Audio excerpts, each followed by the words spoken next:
Okay, I combed my mustache and my eyebrows before I started recording so I don't subject everyone.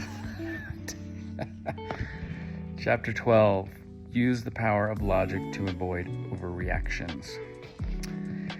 So I am so guilty of this, so I think I will be able to provide great examples, but the truth is that we do tend to overreact because we because we focus on emotions rather than logic and objective facts within reality. So this might be a little controversial to very spiritual people who, like me, believe in operating in our heart and our soul and connecting with spirit, which is not always factual. That's wrong. I'm upsetting people. Not that it's not factual, it's more ethereal. It's harder to, it's not as clear. But the truth is that a lot of our suffering and a lot of our fear comes from the way that we overreact to reality with emotions rather than logic. So it's almost like an imbalance and a focus on extremes, which cultivates fear in the worst case. And what he talks about in this book is like, what if the worst case did happen? It's like, so developing this attitude of disbelief and kind of challenging that, and also realizing that like bad shit does happen and we can handle it. So in that case, it's really important to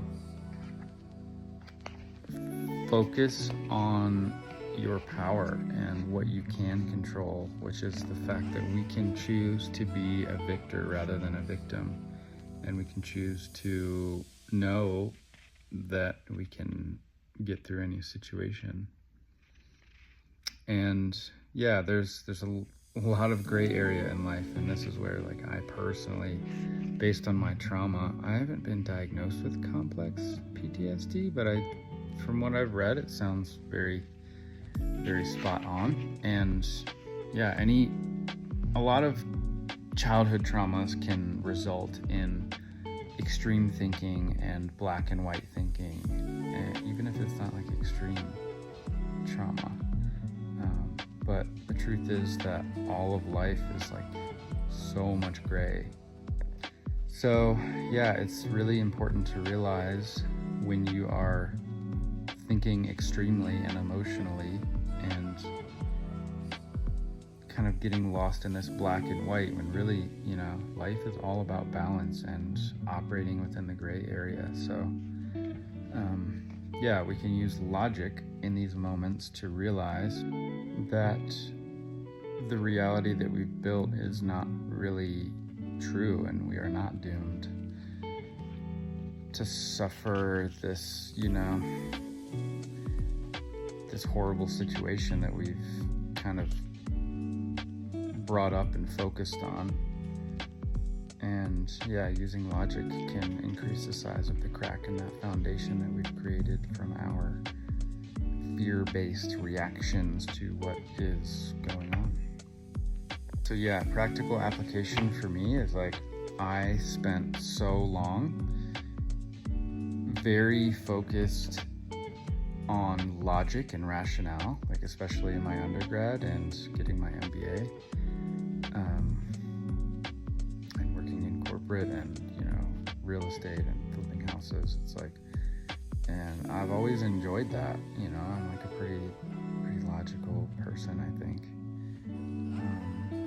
But since embarking on my spiritual journey or spiritual path, it's like a lot of that is on the opposite end of the spectrum in my view of that logic and rationale. It's like the spiritual it's not always that, unless you base your beliefs in the logic or facts that, all of that is true, which is fine too.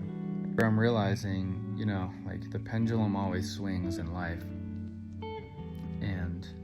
I was way over here on this logic-based, like achievement-based path for so long, like my whole life until I was 29, and then, suffering and loss and a lot of things brought me to the other side, which was beautiful. But that pendulum, if that pendulum swings real hard one way, it's gonna gain momentum and come back the other. So I'm definitely coming back towards the center, and I'm seeing the benefit of that old way of living. And I want to be in the middle. I want to be in the gray. I want to be balanced. And I think balancing logic and emotions is a good way to do that. So hopefully that helps. 3 chapters left.